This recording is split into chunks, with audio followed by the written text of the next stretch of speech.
Samantala, tiwalang Liberal Party na napili nila ang tamang kandidato na magpapatuloy ng mga nasimulang programa ni Pangulong Noynoy Aquino sa ilalim ng Daang Matuwid. Ayon kay Budget Secretary Florencio Butchabad, nais silang makilala ng publiko buting karakter ng kanilang standard bearer. Si Sweden Velado ang ating tagapagbalita.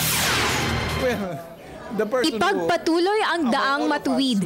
Ito ang naging pahayag ni Budget Secretary Butch Abad matapos formal na i-endorso ng Partido Liberal ng Pilipinas sa pamamagitan mismo ni Pangulong Benigno Aquino III ang kanilang standard bearer na si DILG Secretary Mar Rojas na tatakbo sa pagkapangulo sa halalan 2016. We're not done yet. We will continue to make the right choice and we will continue to support that right choice. Wala pang napipiling katambal bilang vice-presidente ang LP para kay Secretary Rojas.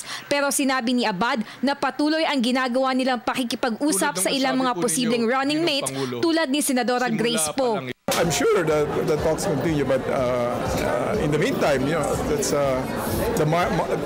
Secretary Rojas has already been proclaimed standard bearer of the administration. But that doesn't stop the conversations from proceeding. So it continues. It should.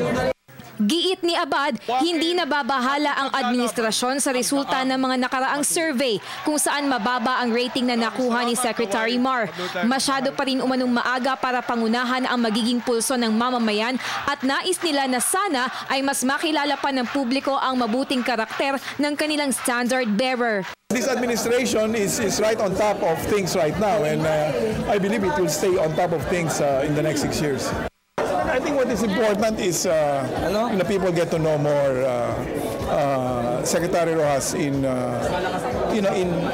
instances where it allows for intimate conversation. So I think the campaign will be designed around that manner. Tiwala ang LP na napili nila ang tamang kandidato na siya magpapatuloy ng sinimulang mga programa ni Pangulong sa ilalim ng kanyang Daang Matuwid. I'm very positive that things will get better for Secretary Rojas as we go along. Para sa Telebisyon ng Bayan, ako si Sweden Velado.